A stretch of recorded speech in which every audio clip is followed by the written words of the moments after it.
Hello, and welcome back to another episode of the Reading Rain Hose. I am your hostess, Diana Diamond, and I am the Ho. And today, we are back with our our most current installment of Heartstopper Volume 5. So last week, we delved deep into Volume 4, which we kind of saw Charlie going through some things mentally. Some mental health was at risk, and Nick wanted to be the loving, supportive boyfriend, but Didn't know how to. Didn't exactly know how to fully be there for him, for Charlie, and Nick's mom kind of said it best. Like, just be there for him, talk to him. Don't try to fix him, just be there for him. And I think that's important, especially when that's important when dealing with any type of mental health issues, right? Like to have to have that support system, and to have someone or someone's multiple be there for you, or for anyone, to so that you're not entirely alone, right? Like, I know I know going through certain mental health issues, it's hard. They're hard to do alone. They're certainly hard to do alone. And there are resources, you know, to reach out to in case you do feel alone. I'm sure there are people out there that are ready, willing, and able to listen should anything arise. So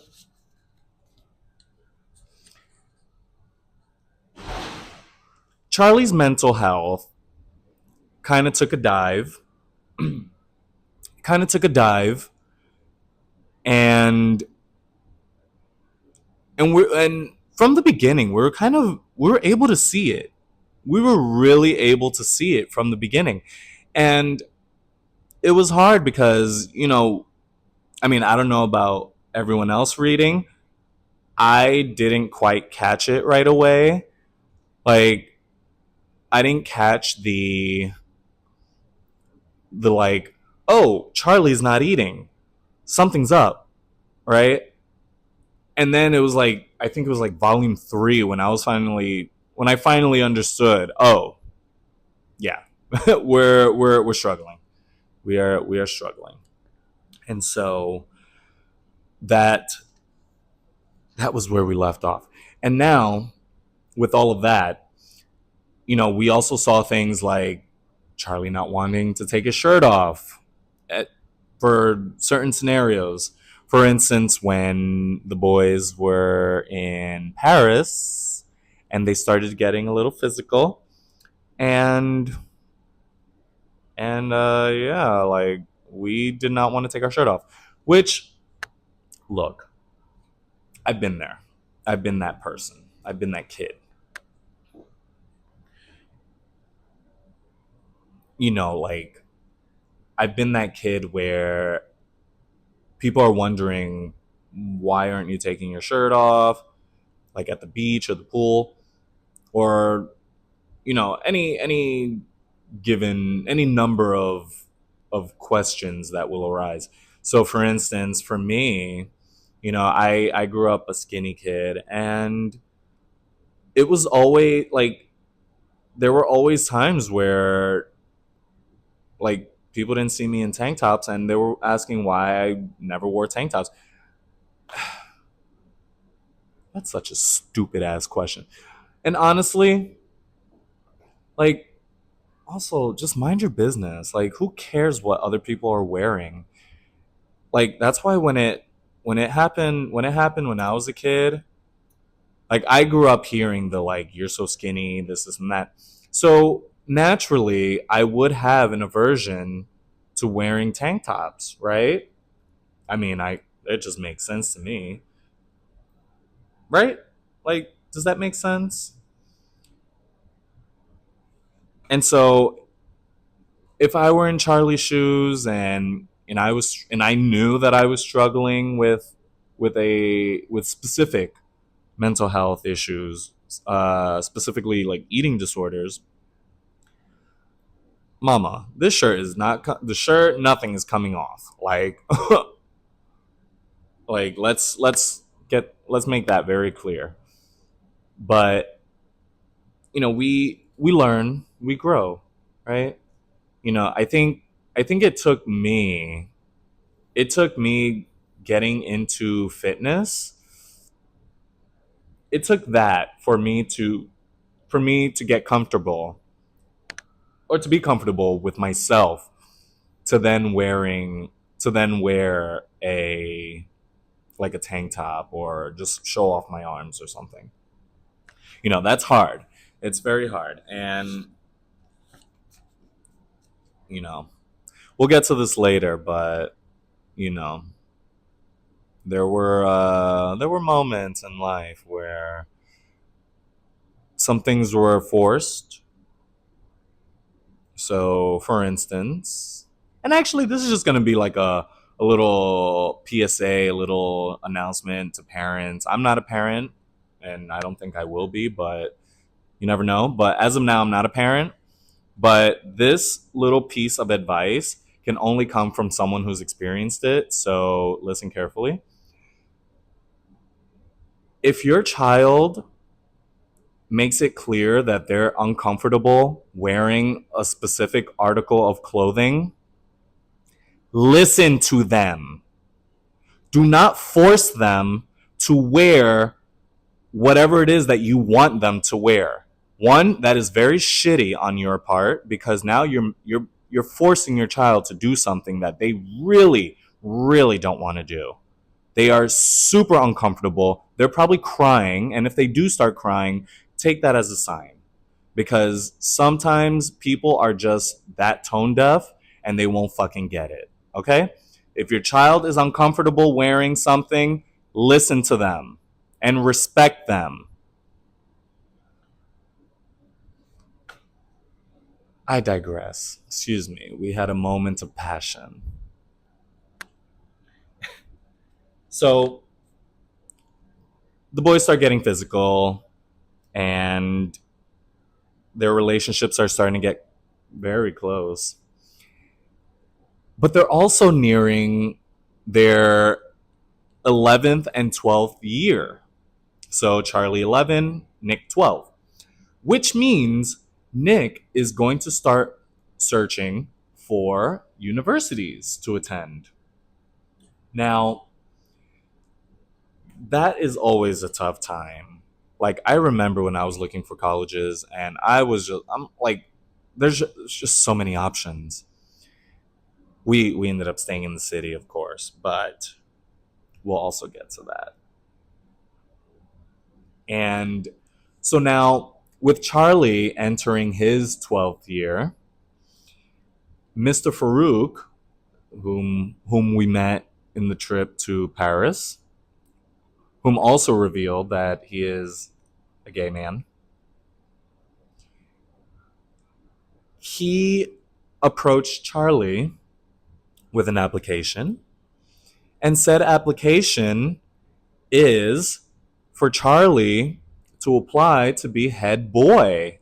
Now, head boy, head girl, that's I guess, a very British notion when it comes to the schoolings. But think of it as like the school president, right? It's like the school president. You know, you elect you elect the top person, and they more or less represent the school, or represent the students in the school. So, like, it can be, making changes throughout the school, working with the staff, and working with everyone involved to start making changes around the school, culture wise, right? Hopefully for the best. Now, it was very important that Mr. Farouk asked Charlie to do this.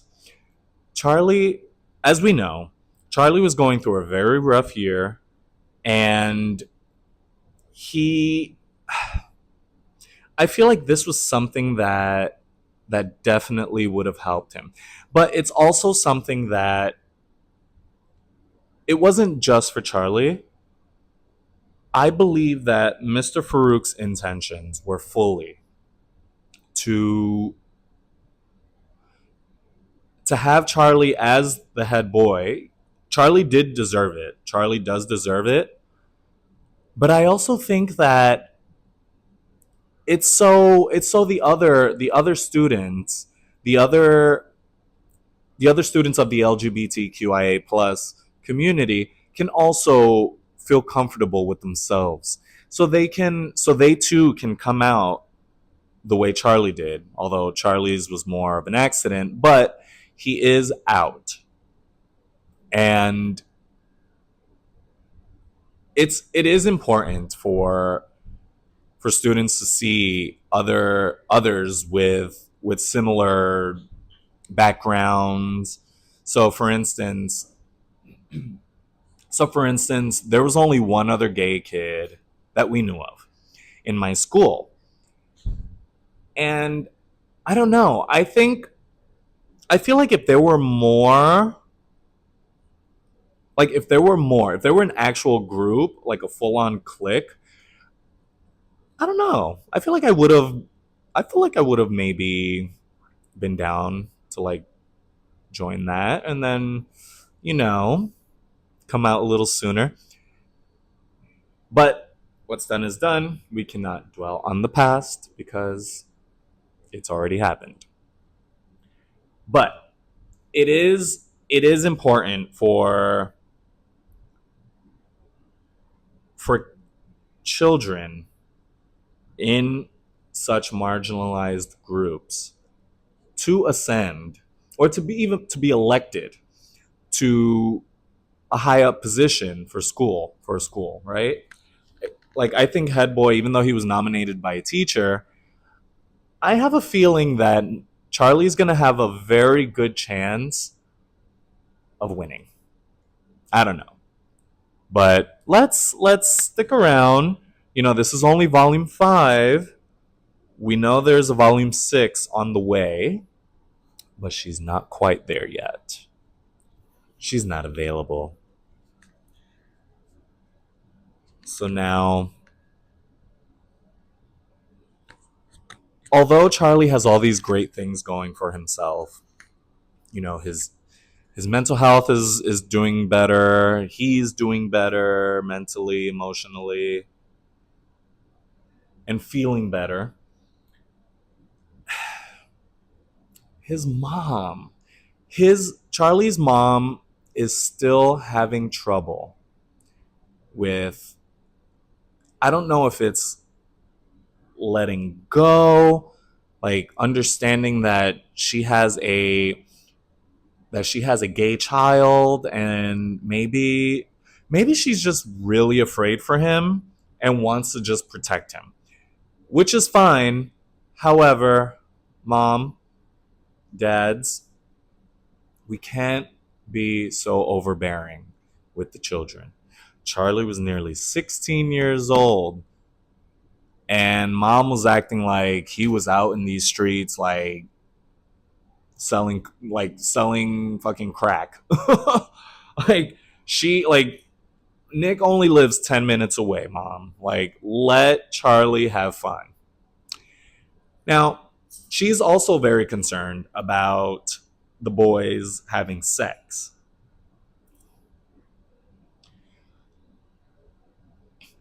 Now, I don't know about you.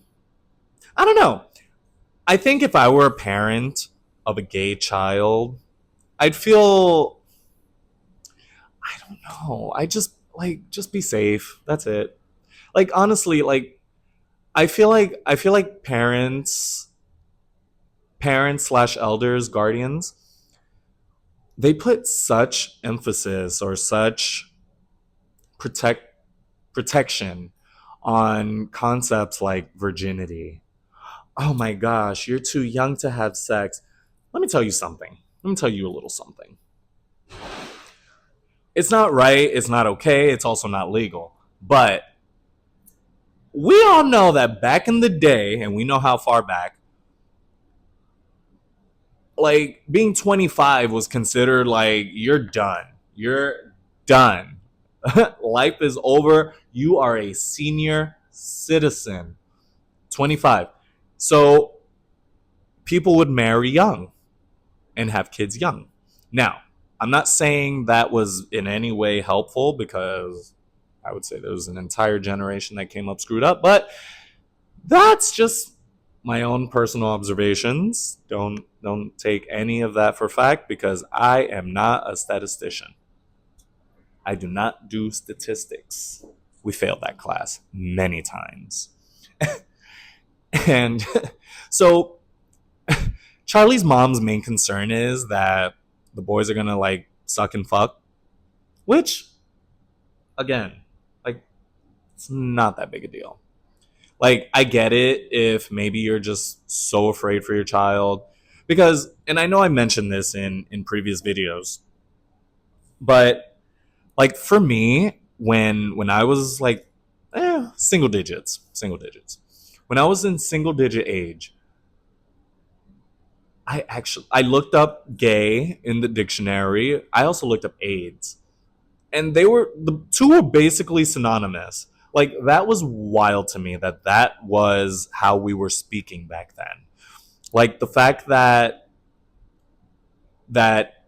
in a dictionary in the 90s it would say something along the lines of like HIV AIDS, a gay slash bisexual male illness. Like that set me off as a child.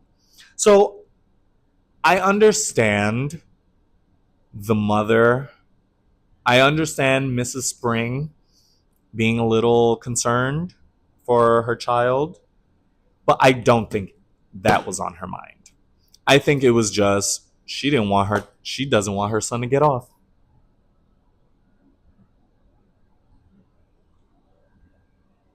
Yeah, because let me tell you, Mrs. Spring has been the biggest cock block, except for at the end of the last book where she let the boys drive off into the night and let Charlie stay out until 11, which for 15, huge deal. Huge deal. But a lot of his mom's resistance comes from having a sleepover because she knows exactly what's about to go down. And like, just let them. Like, chances are they're not gonna like get into penetration or anything. So like, and it's not like they've been with anyone else. Well, she doesn't know that. She doesn't know that. She probably thinks that Nick is like, or was like, this big hoe. And was just like out here in these streets. But he wasn't. He was fairly good. He was well behaved, well behaved. And so they kind of get into it with that. And you know, Tori has also been a very good. She's been a very good light in Charlie's life. You know, just constantly worried about him, and you know, she doesn't she doesn't show much emotion, but when she does, she feels hard. You can tell that she feels really hard for, especially for her brothers. You know, I think she would do anything for them. And you know, even in the last volume, it was nice to see like her just whoop Nick's brother's ass, like just dug those claws deep into his arm, and is like, if you say anything about my brother again, try it. So that was fun, and you know, I also enjoyed seeing that in the show because that does end up being pretty good too. Like she gives him like the look, and then he's like, "Whoa." So now Charlie runs over to Nick. They start talking, and they have one of those like, she wouldn't let me do this X, Y, and Z, and like just running to the boyfriend, running to the partner, and like just you know crying about your parents. And Nick does what he can. Like I mean, what are you gonna say? Tell your parents to go screw themselves? No, you can't say that. I mean, you can, but that that comes at a risk. Well, so while so while Nick and Charlie are discussing sleepovers, Charlie's mom does say after exams. So she's not saying no forever or no. It's no until exams. I honestly think that's a pretty decent compromise. If I don't know, like it seems pretty fair to me. Like I would rather that than just a no. Like I would completely rather hear after exams because he only had 3 weeks. Now, to be fair, at that age, 3 weeks is a long time. It's a very long time. Whereas for us, like us in our age and past a certain age, time just like goes fast, too fast. I'd say for my liking. Like y'all, I blinked. I blinked, and I'm gonna be 34 soon. I know I don't look it, but it's happening. Like this year went by so quick, and time goes quick when you get older. That's just how that goes. Like I remember as a kid, like just waiting ages for Christmas because like something to look forward to. Oh, the month of December felt like the longest month. It felt like it was going on for 3 months, and I was trying to count down, and it just wasn't working. It just wasn't working. Whereas now, Thanksgiving was like what 2 weeks ago. How? Like we have 2 weeks until Christmas. Two. How? When? Where? Like when did that all happen? Anyway, so they've got 3 weeks, and with that, Nick, Tara, and Elle go on a little road trip. There's a lot of travel in this series. I've noticed. Like after book three, we've been traveling a lot, which I like it. So they go on a little road trip around the country to tour universities. Now they each find one that they enjoy for what they want to do. Elle finds a nice art school. I believe it was Oxford. I believe she was looking. She was like really looking into Oxford. Tara, Tara, she was a little undecided, a little. But Nick is completely undecided, completely, which is fair. So no one expects people. Well, I feel like the expectations are a little high, but no one expects you to know what you want to do with your life after high school or even during high school. Like like I definitely did not I didn't graduate high school and then say, "You know what? Let me get into drag. I think that's cute. That's cute." I think I want to do drag. No, it was like, I want to be a teacher, want to be a photographer, want to work in public relations. Girl, it was a mess. And it'll always be a mess until you finally find and figure out what it is that speaks to you, right? And don't do anything for others like that. Don't make a choice based on others. Like that shit's whack.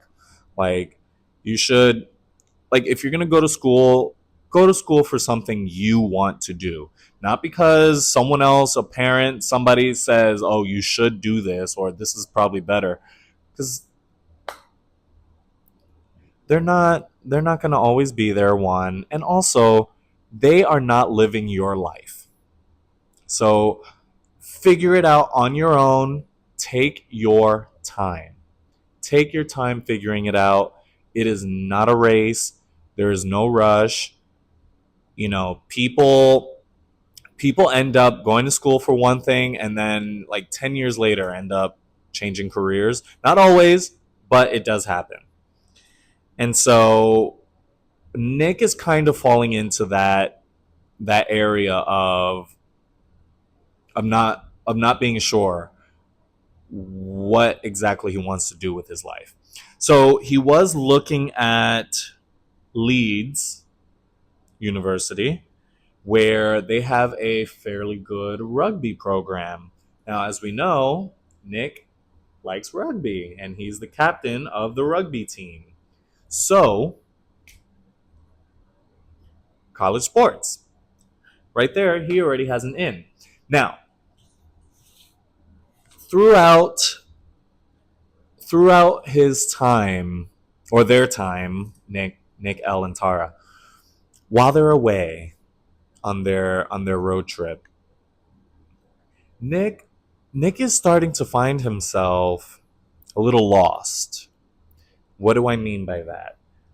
I mean lost in the sense that without Charlie, it seems like Nick doesn't really know who he is. Now, that's tough to to enter a relationship. One, enter a relationship not fully knowing yourself, right? Cuz throughout this entire relationship, Nick, this has all been a time of discovery for him, right? Like saying, like, discovering that he's bisexual, you know, discovering what he does like, right? Likes giving boys hickeys, and all of that he was able to explore with Charlie. So now he has all this time without Charlie, and we're kind of not really sure, like,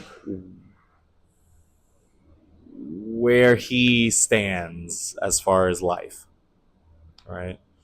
Like, Nick seems very unsure, and it's almost as if he's made his their relationship, his life, and we can't have that. That's all part of not losing ourselves as individuals, right? We enter a relationship, we yes, we do tend to lose a bit of ourselves, but to lose yourself completely is wild. Like, wild.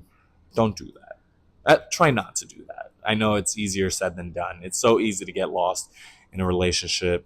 I know, I've been there. And it starts to take over your thoughts, and all of that. So, just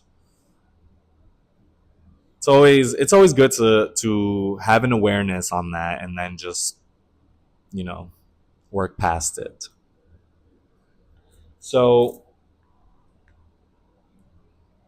yeah, so we're watching Nick deal with this, and Oh, poor thing. He it's giving lost puppy. It's giving lost puppy. And I don't know. I don't know. Some I feel like something about Nick, it's kind of giving now that I'm like thinking about it and like kind of breaking the character down. It's kind of giving golden retriever. It's giving golden retriever and which is so cute. Like that is so cute. Love a golden retriever guy.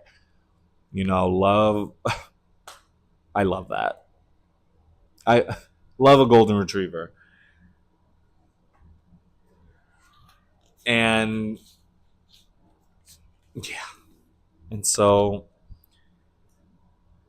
we see all that and we see how we're starting to reach that point in our lives where things are not as simple. Things are not as simple as we once thought they were, right? Like we reach we approach our we approach our last 2 years of high school, and at that point we kind of had to figure out life. Like life has to be figured out to an extent, right? Like if you're not living at home, then I guess you still have your parents, but you're still kind of expected to learn life. And a lot of that starts with the planning, right? Choosing a school, declaring a major, knowing what you want to do with yourself in life, you know, focusing on a career, focusing on an education for that career. So there are just so many factors to consider, and especially and then juggling a relationship on top of that. So I can see how it get a little messy. It can get a little messy for someone, especially for someone that like suddenly this like now has to be thrust upon you, right? So like you've got a car, go tour schools and all that fun stuff. Which I don't know. Looking back, I kind of want. I would have liked to have like toured a school. That sounds cute. Like just drive away with your friends and just look at schools. I don't know. It's cute. It's cute and it sounds fun. And yes. So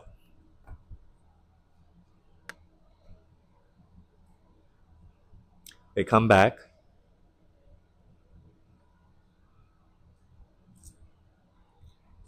and the boys start seeing each other again once Nick is back.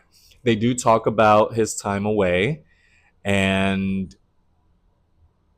Nick doesn't really have much to say because he doesn't know. And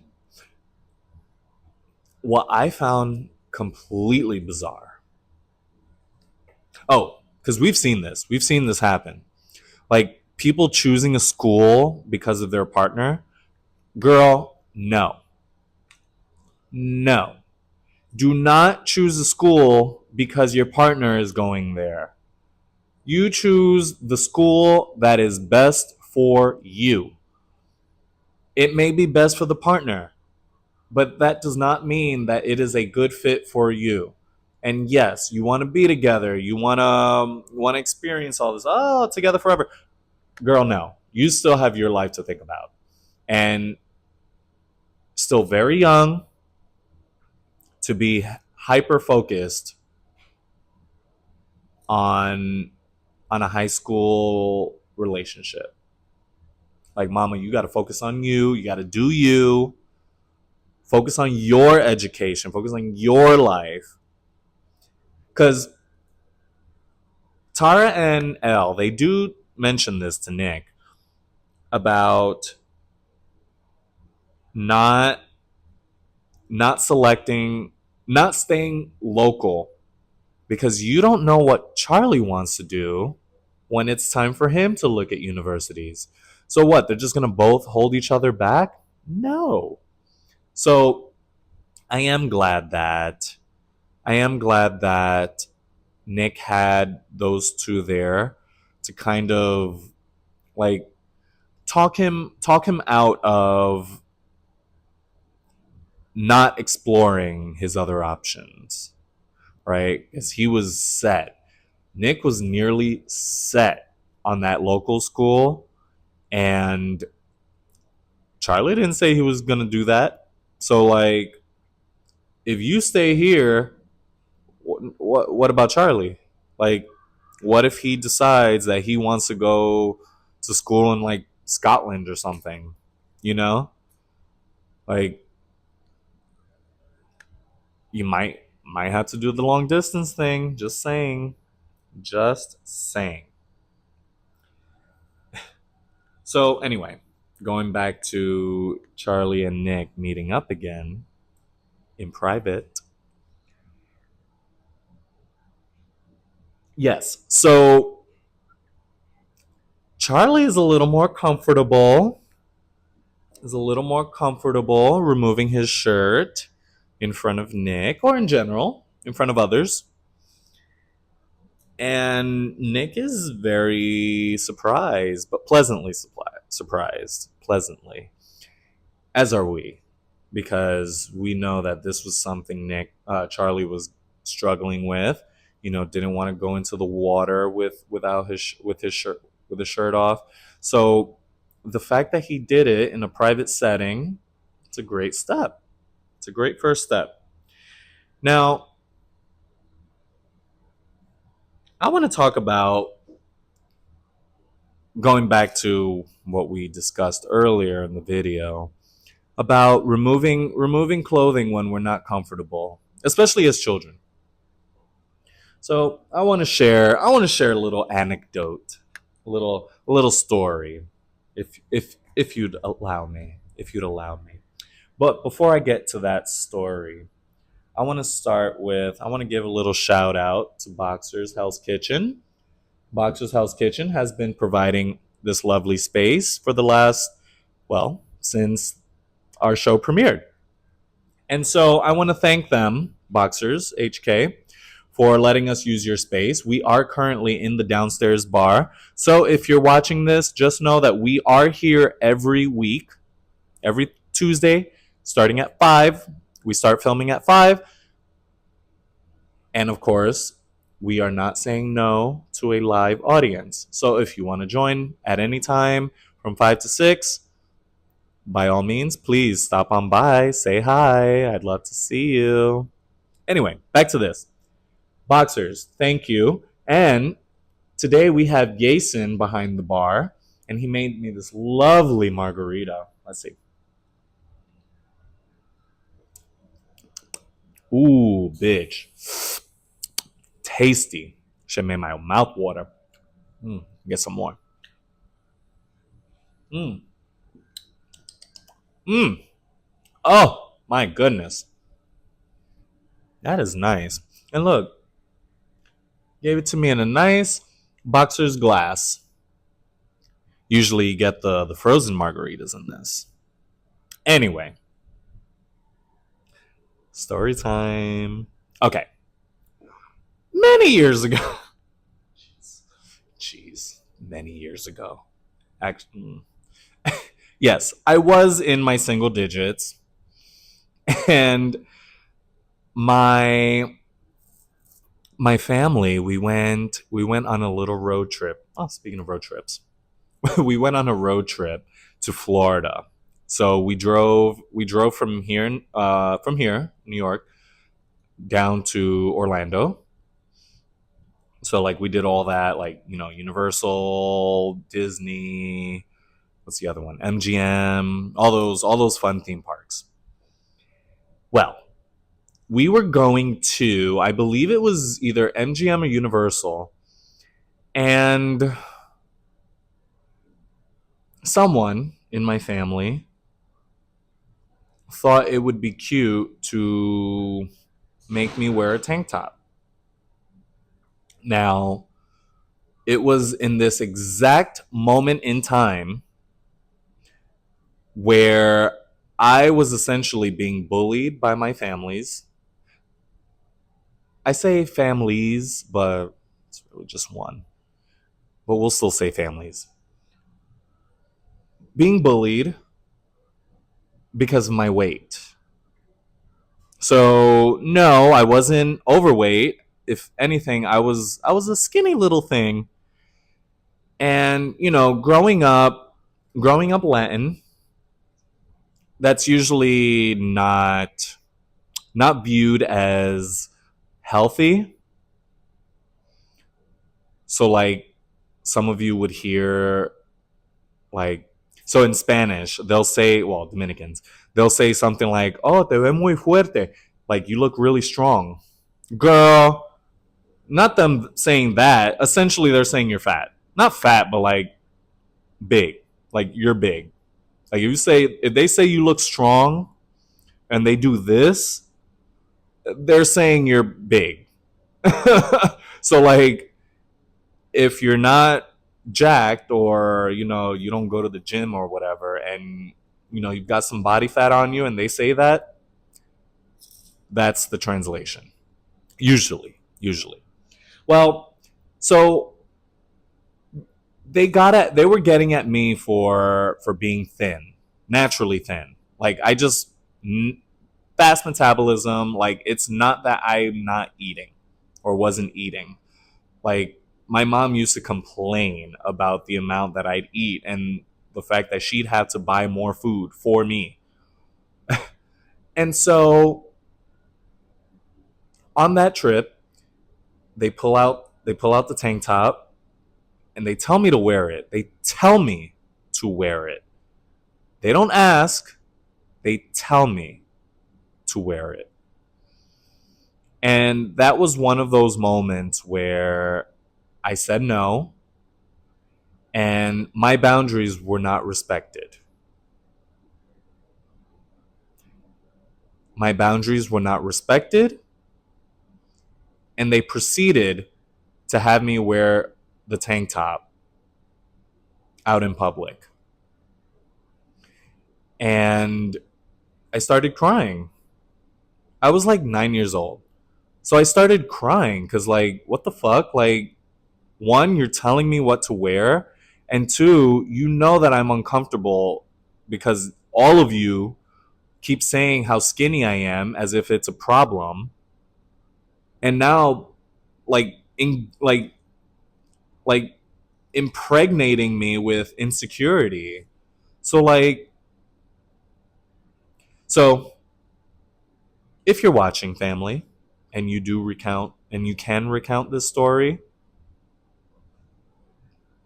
just know. That's all I'm going to say. Anyway, so I think it's safe to say that I wasn't happy when that happened. And so, of course, I had to get over it because like what's done is done. I'm outside, like I'm already out here. I cried. It's fine. And it was fine wearing the tank top. Like it was fine, and it is fine. I as you can see, I love we let everything hang out now. But but at that time, I just wasn't ready. I wasn't ready for that. And it's heartbreaking when you have someone in your family that is so adamant about something like that where they force it on you. You know, it's not a good look. Not a good look for the person, but oh well. So, I do appreciate Charlie for taking that plunge and removing his shirt for his boyfriend. I think that was sweet. And, and very brave too, because it was like he wasn't ready and in previous volumes he would ask Nick if it's okay that he keep the shirt on. He took it off. And now Nick is like, "Oh, you're so hot, this and that." So Nick was happy with what he saw So we love that for them. We love that for them. And then, of course, the time has come. The boys end up having their little sexy time. I don't think they went full penetration though, which totally fine. I mean, at 15, 16, I wouldn't. Personally, I personally wouldn't and haven't, but at 16. But, you know, whenever they're ready, they are aware of protection. They have taken their sex ed classes, which we've seen in in previous volumes of using the condom and cucumber or banana. No, I think they use cucumber. But you know, y'all, I don't know about you, but I enjoyed this series. I really did. Like it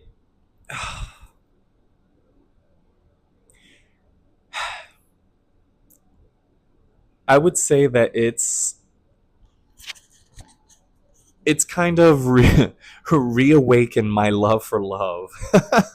If that makes any sense. And as cheesy as that sounds, because like this series, both graphic and Netflix series, are super cheesy, but in the cutest way possible. Like if you're single and you're watching this and you've been single for a while, actually this was something a friend of mine said that if you're single and you watch this, you're going to feel incredibly lonely. Oh, girl, I felt that. I felt that because just watching the series, I'm like, oh, these little gabies over here in love and shit. Now I'm over here, and here I am. But my faith has been restored. I'm ready. So if you or someone you know, no, if you or someone you know is in the market for a lovely, voluptuous woman,